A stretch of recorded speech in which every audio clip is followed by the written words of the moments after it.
Oh my goodness, hey, I got something to say, people. You know I love my guests. I love all of them. I feel so honored when they come on. But this is a friend of mine that every moment I'm with her, every time I get to find out more about her, I'm like, oh my God, she's the most amazing human being. I love her to death.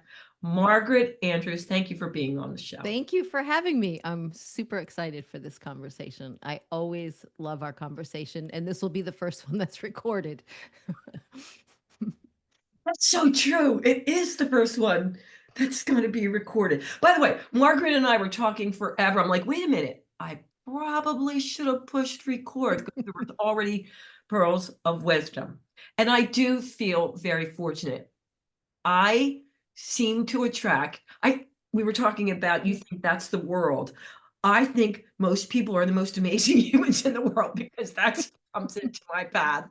But you, man, you take it off the charts. And your book, okay, we'll get into that, but come on. Woo! Pearls of Wisdom. Pearls of Wisdom. I mean, I have it on Audible. And now, like, wait a minute, I don't need another self-help book, but I have to have that in hardback because that's really like a reference guide, woman. Oh, good. Good, good. I like reference guides. I have some and I go, yeah, absolutely go Going back to to be them. right there. All right. So, Margaret, you do anything every day to get you in a powerful mindset before you go out and hit the ground running? Yes, I do one thing every day, rain or shine, no matter what.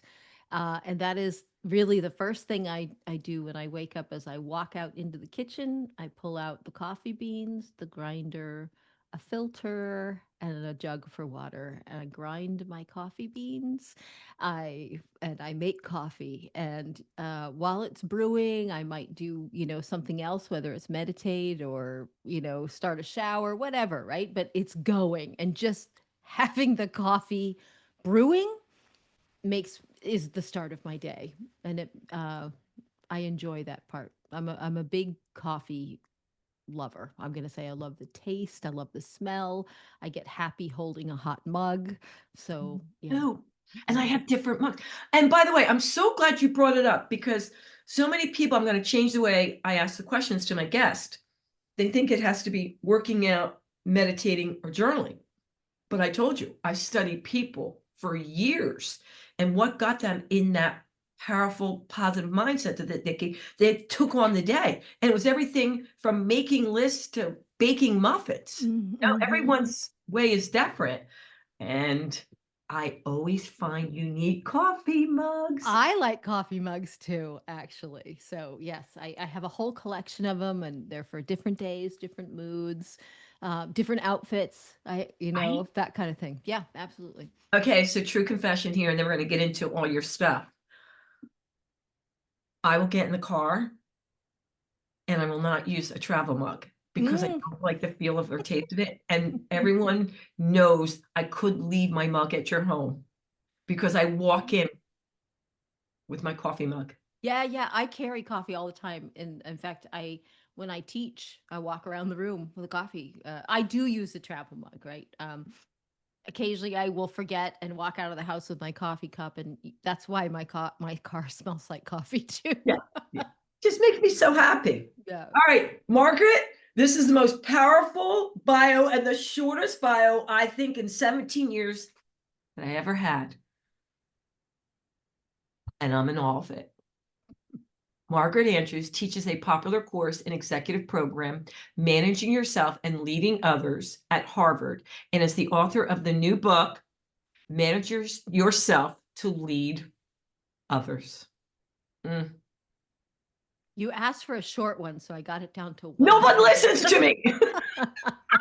I'm like, how short can I get this? All right. I got to keep track of the time. When I asked you for your power statement, what do you want to tell women around the world and men that support us? You said we evolve as leaders and people, and different levels of our life and our career require a different level of us. Please tell me why you picked this and explain more. Yeah, I mean, I think that change is sort of the name of the game. that you were not the same at 18 as you were at 8. You weren't the same at 28, 38, 48. We'll keep going. But you evolve as an individual because things happen to you and you happen to things and you change your mind about things. So we evolve all the time. If we didn't, we'd be really boring, right? And I think that having kids changes you, different jobs change you, all the people that come in and out of your life. So I just tend to think that, we as I'm going to say, level up in so many different ways. So, I got a lot of questions about that because I did send it out to some peeps that you do know and also my Mhm. listeners. And the thing, and you have it in one of your tips here. Mhm. It's hard for them not to say to themselves, even though they know, okay, logically, this doesn't help me. If only I knew then what I knew now. If I took what I know now and applied it 20 years ago, I'd be way ahead in business. I'd be such a better leader. And they don't know how to stop that repeat. Any advice? Yeah, I think, there's that old saying that says, when the student is ready, the teacher appears. And I think that we're just ready for different lessons at different times in our lives. And I also think my husband and I were talking about this the other day. We were talking about regrets. Do you have regrets? And both of us kind of said, "Oh, that's such a big word," And we said, "Well, ultimately, both of us said this that I'm really happy where I am right now. And if you went back and changed anything, you wouldn't be where you are right now. Now, I don't know, maybe we'd be in some better place or something like that. But but so have we all made mistakes? Have we all, done a face plant every now and then? Of course, right? And that's just part of life, I think. You learn from it, or hopefully you learn from it, or you keep repeating it until you do learn from it. So I joke around, but I say, I want to get it in this lifetime. So I'm not psyching around Yeah. any. Yes, yes, exactly. And I do believe that. I really do believe it. But now and then, when something hit me, and I go, oh, gosh, I wish I did that different. And then I remind, Oh, yeah, everyone has that. yeah, But the thing, of course, there's lots of things that we all say, God, I wish I knew that 20 years ago. yeah. Things would have been better. But you know what? You didn't. And, we muddle through until we figure it out. We muddle through until we figure it out. All right, Margaret, I have to ask you, how the heck did you get into this? I mean, take me back a bit. And I don't know that story. We've talked about a lot of things. Yeah, yeah. So what really got me into it was that when many years ago, I had a job where I was doing quite well. My boss left and a new boss came on, and we did not gel very well. And so he told me one day in a one of our one-on-ones, he just looked across the desk and said, "You're not very self-aware." And it was not said in a kind, let me help you kind of way. It was said in a, you are broken and can't be fixed kind of way, which was pretty shocking to me because, I'd had a decent amount of success in my career and no one had ever said anything even remotely like that. So it took me aback, and he went on and said I was overly ambitious and didn't understand the way I came across and, a few other choice things. And, so that's hard to sit through. I was pretty much speechless. I didn't, I didn't know what to say.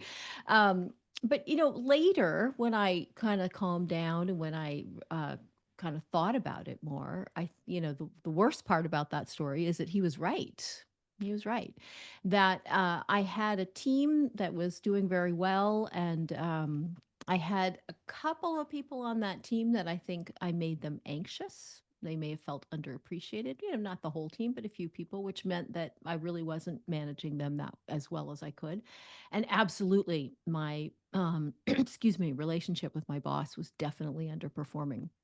And so, I can ask myself again and again, well, what part was this person's fault and what was mine? And the point is that in a way it doesn't matter because I contributed to it. And it was a situation that was in many ways of my own making. So I didn't like that. I didn't like that I was in that situation. And so I just said, I don't want to be in this situation. So I want to get out of it. I want to figure out how to do that. So I just started doing research, looked at, famous leaders and people I knew and academic books or academic research and books and, history and philosophy and all those kinds of things. And it just all converged on this whole idea of you have to understand and manage yourself. That is like the platform for a good life. And I think a lot of what this came out to is that if you understand and manage yourself pretty well, you can understand and lead other people pretty well. Because when you understand yourself, you realize that you're different from other people. And when that helps you understand that other people are different from you, and that if you manage yourself, you can just put yourself in a whole lot more types of situations and get by with some grace. And that helps you in your relationships. So, and I think it's as applicable really in our personal life as our professional life. Okay. So kudos to the boss and kudos to you for taking a step back after you had to digest that and doing the work. How old were you then? Because Well, that's a, yeah, I don't want to say because it would give away where it was. And that person oh, is okay. We still don't want around. to do So that. I Let's don't want to, protect the innocent. Yeah. I don't want to cause anybody any pain. So, but it Good was for you. long enough ago that, I was not too early in my career or too late. So in many respects, it was a good time to have it happen. Um, but it took a lot of work. And then, from there, I really just thought, hey, this is what I'm learning is working for me. And I felt like there's a class here somewhere there's a class about this. And I always think of, if you've seen that movie Alien, there's a very famous scene there when the alien just pops out of the person's chest. And I always feel like that's like that class having to come out of me. It like had to be born. And I almost felt like it was leading me as opposed to me writing it, or not the book, but the class. And so, I started and it became popular right away. And I think it was really because the name, the class name is Managing Yourself and Leading Others. And I think people get immediately what that's about, right? That they, and they, I think there's a lot of people that say, oh gosh, maybe that's what I need. So that's where it came from. I want to come take the course Oh, so you bad. are absolutely welcome to. Sandy, I think you could teach the No, course. no, no. You know me. I want to sit there like, and just absorb everything. Because when I was listening to your book, by the way, I may or may not have been driving in my car and I went and had to pull off into the Burger King parking lot. I didn't realize I had to take so many notes. I'm like, wait a minute. I didn't know that. Wait a minute. What is she talking about? What relationship did I have? What boss?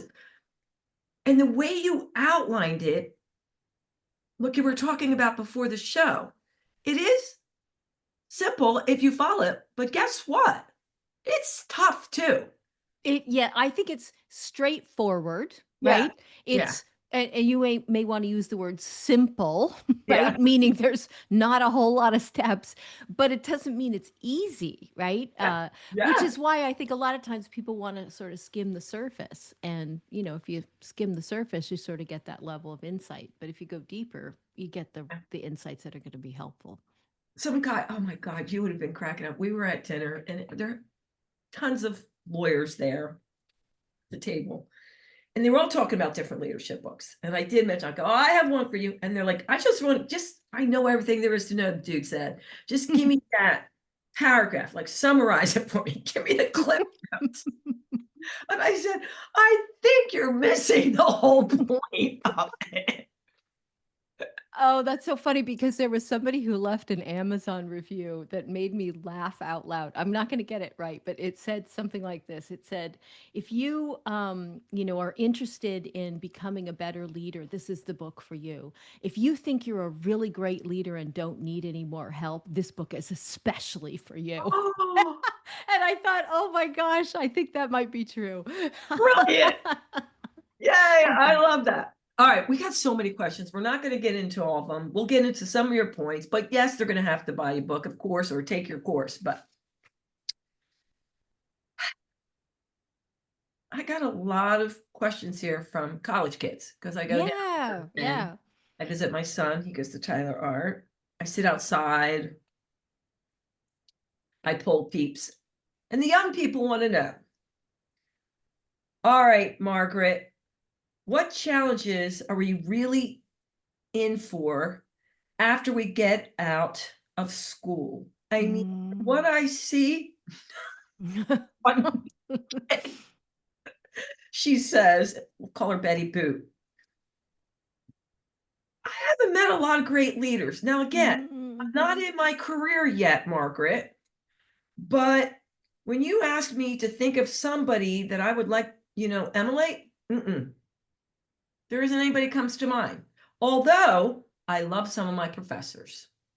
Oh, that's actually really nice because what that sounds like is somebody that likes to learn, right? And so you appreciate somebody who teaches you. To me, a lot of times a really good leader is a teacher, right? You and I had talked about that before. You had a lot of mentors in your life, and they were Lots. people that you learned from, right? To me, that's like what a teacher is, right? They're helping you. Um, but I would say, so what to expect when you get out? I think that I just remember, going from college to my first job. And for the first week, I think I had a headache every day because it's a different way of thinking, right? So you Mm. have to think differently. You're not packing your head in the same way that you are when you're in school. You have to just learn all these other things, the way things are done, who's who likes you to speak very directly, and who do you have to be careful around, and these kinds of things. So it's a lot of social learning. I think that I'll say probably one of the things that, and I hadn't thought about it until you asked that question, is that one of the things I learned in doing this is that we we judge ourselves by our intentions. I want to be a good boss. I want to be a good leader. But other people judge us by our behaviors.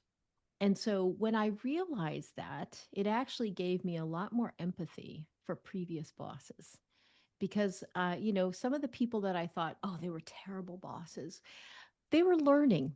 They were learning on me, and that they probably had good intentions, but they didn't know what they were doing probably any more than I did when I first started leading other people. And so, I had very good intentions, but I just didn't always match up to that.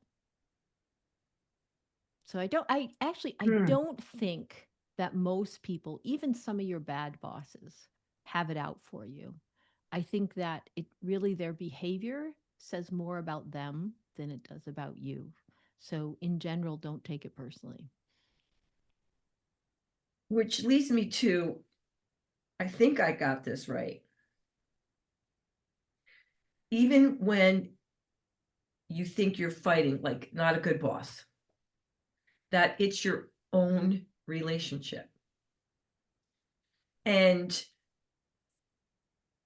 I think that's a very mature way of looking at it. Like, own that relationship, own that relationship, because that takes you putting a lot of your ego aside Mhm, mhm. when a guy or female seems like a big dirtbag or jerk to say, by fighting this, it's not doing me any good, him any or she any good, or the team. I mean, how do you get there on that relationship? Yeah, that's a hard one. And I think that there's not an easy answer to that one, right? Because there's gradations of toxicity.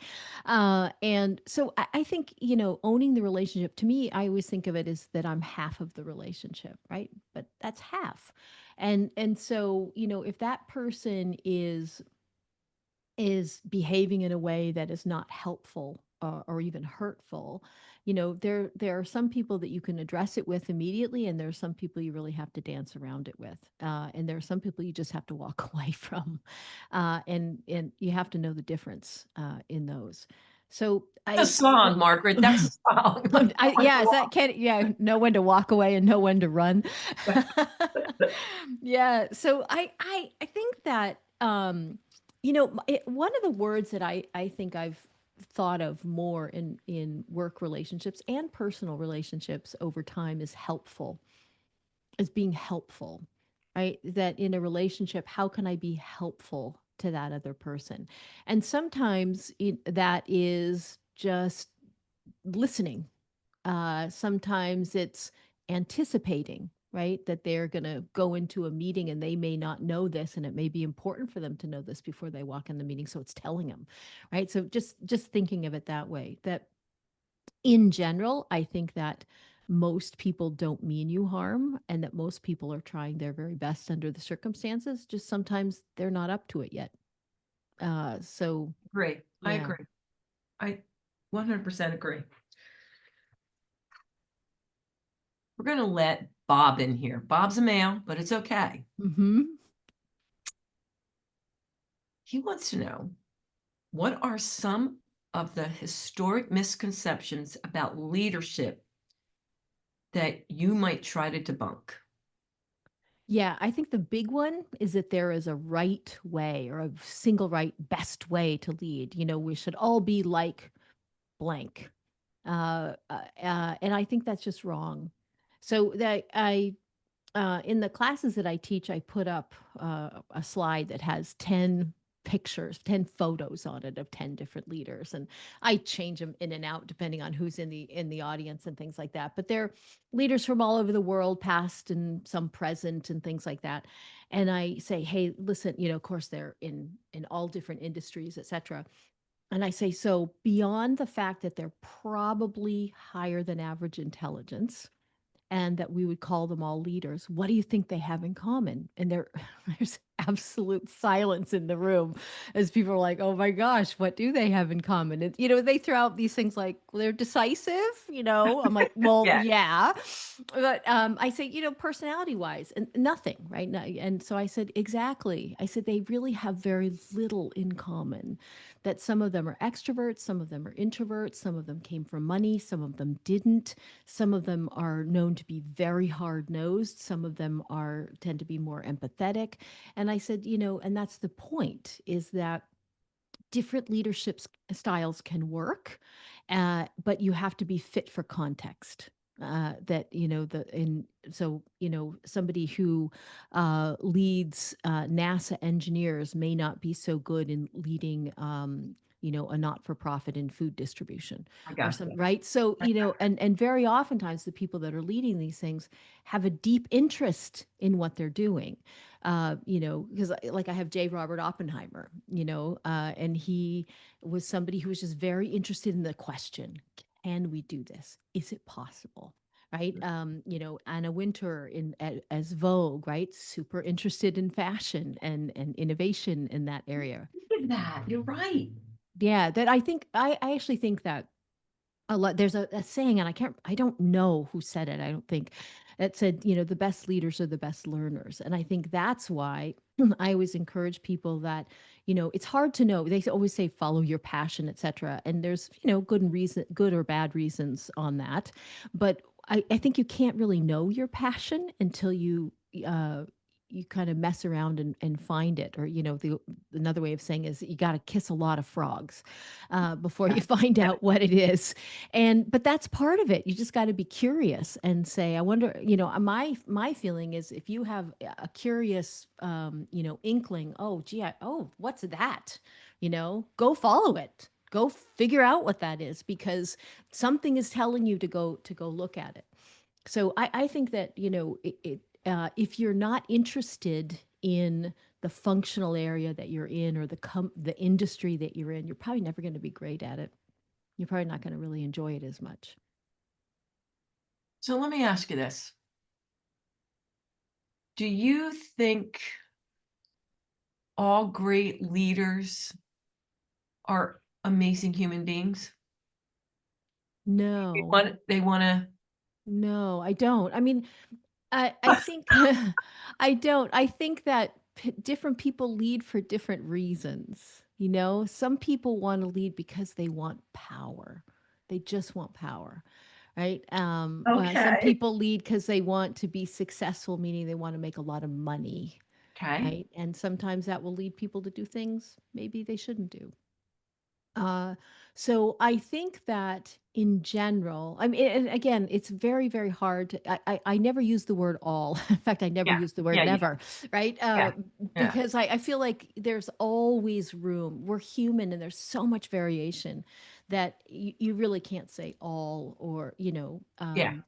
so yeah, there are people that are very successful and can be very hard nosed. You know, Jack Welch was somebody that was, lionized in the 90s, and he was pretty hard nosed about things. And we can argue his legacy to this day, but he was, the one that everybody wanted to be like in the 90s, and then you have other people that are very, very different. So I don't think that there's a single right Mm. style out there.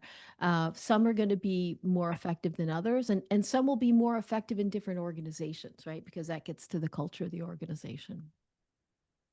So then something I battled with a lot when I was first starting out is not my direct mentors, but so many people telling me, "You will never be successful. You're too kind. You're too compassionate."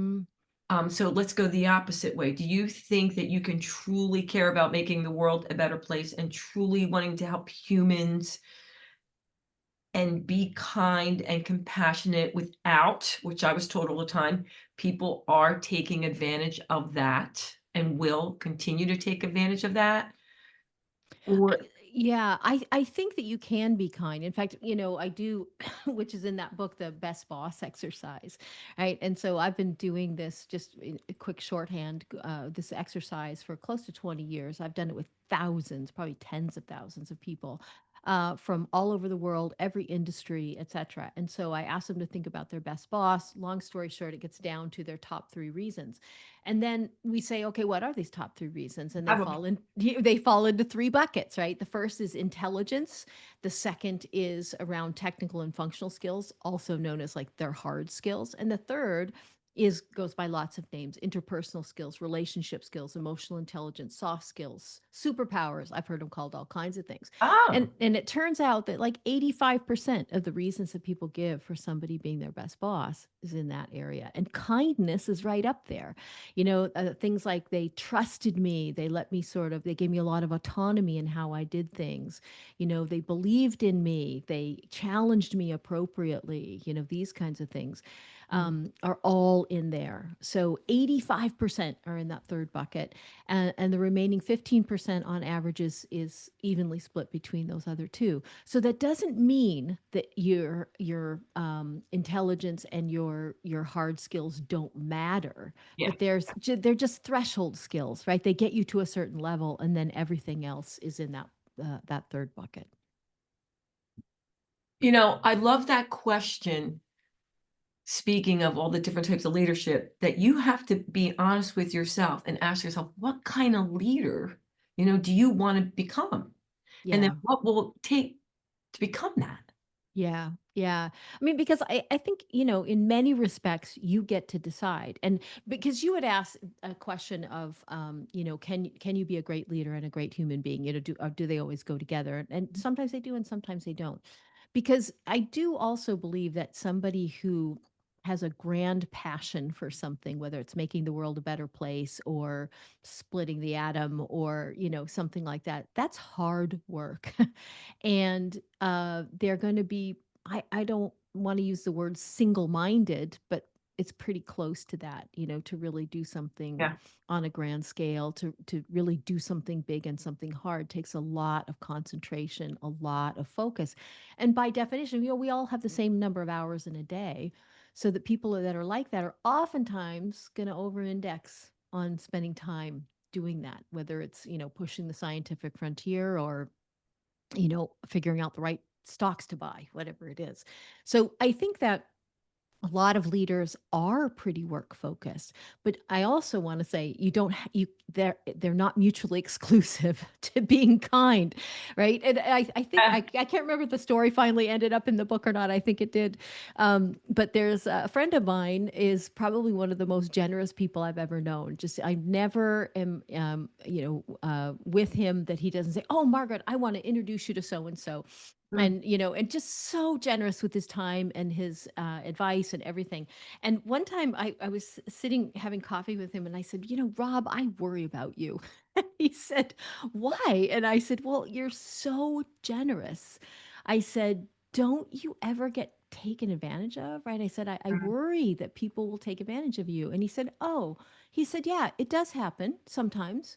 He what? said, but I don't want to live my life that way. He said, I don't want to live my life afraid of that. So he said, yeah, it happens. It hurts. I get past it. But he said, then I'm not so generous with that person in the future.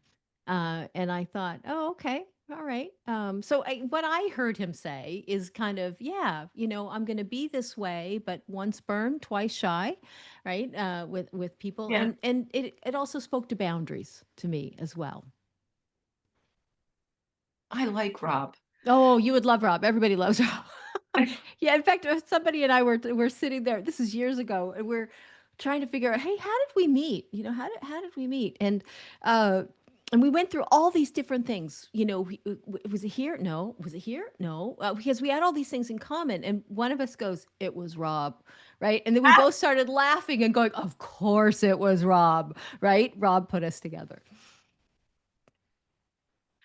When I was doing these exercises and I thought about that because I have gotten burned. Hmm. And people are like, why don't you distrust humans? And I'm like, no, I don't want to live like that. Hmm. But again, the same thing that Rob said to you, I'm not going to do the same thing twice with that person. But that I don't want to live my life that Yeah. I wouldn't want to be that kind of human, let alone leader. You Like, should come to Boston. I'm going to introduce you to Rob. yay! Okay, Margaret. This was supposed to be a 30-minute show. I don't know where we are now, but we're going to have to wrap it up.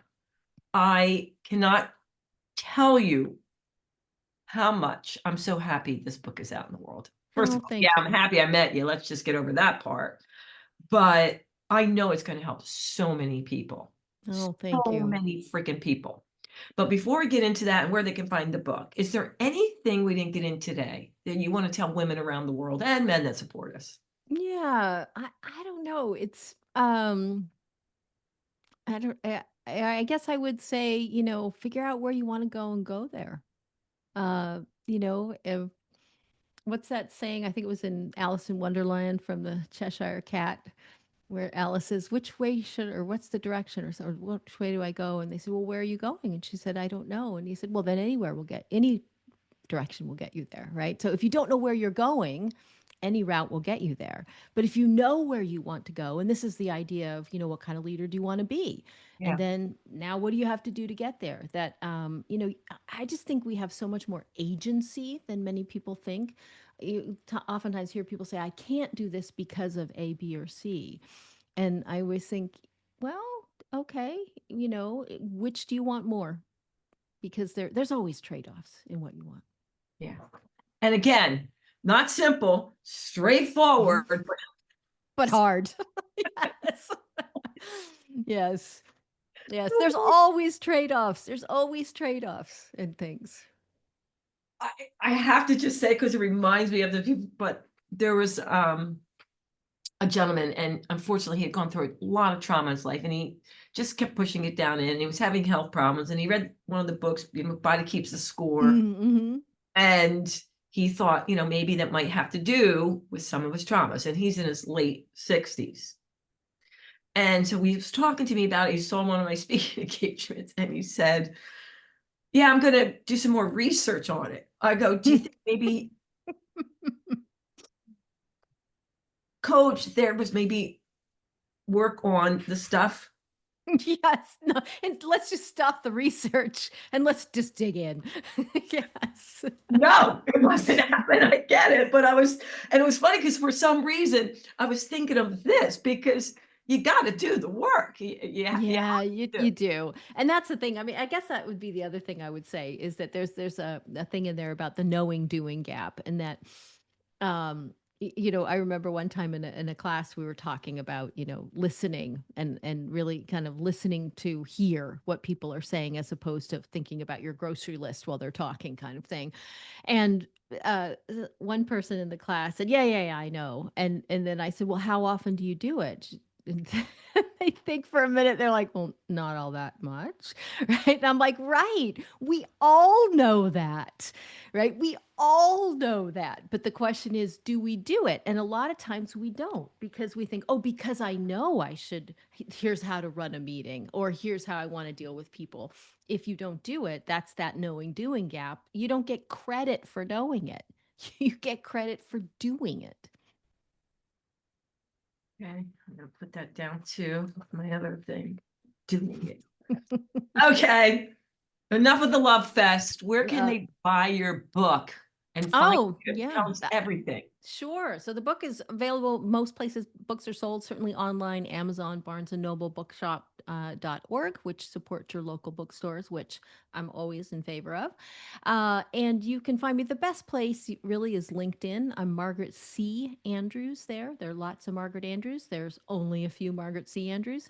And my website is margaretandrews.com. So that one's pretty straight. No C in that one. But I think if you have that, I own that URL too, so it'll get you there. Okay, my hey, I got something to say, people. You're gonna love her. You're gonna love the book. You know it. No matter where you are in your life, I don't care what stage you are in life. And by the way, I'm gonna go out on a limb here and say this book doesn't just make you an amazing leader, but it also improves your personal skills. Whether no Mhm. matter what you want to do in life, I don't care. To me, these are like by doing this, it makes me a better human. I felt like, oh, I'm learning about myself, which is even going to make me a better friend, a better mom, a better human in the community. Like Well, it's, I think you're more advanced than most of us, Sandy, to begin with on those things. I don't know. I don't know. Every day I go out, I think, I don't know. I meet the most amazing people. I'm like, they make me want to be a better human every single day. But I am going to look into more of this leadership because that's a whole nother podcast that you don't, it's, my mind is blown that you don't, the best leaders aren't great humans too. No, they're not always. I should say they're not diametrically opposed, but not always, right? Because as I say, different leadership styles can work. Okay. Yeah. I'm getting there. All right. Share it, like it, rate it, subscribe to it. Much appreciated. I love you guys. And you know what I'm going to say. Thank you, Margaret, and toodles. Thank you so much, Sandy.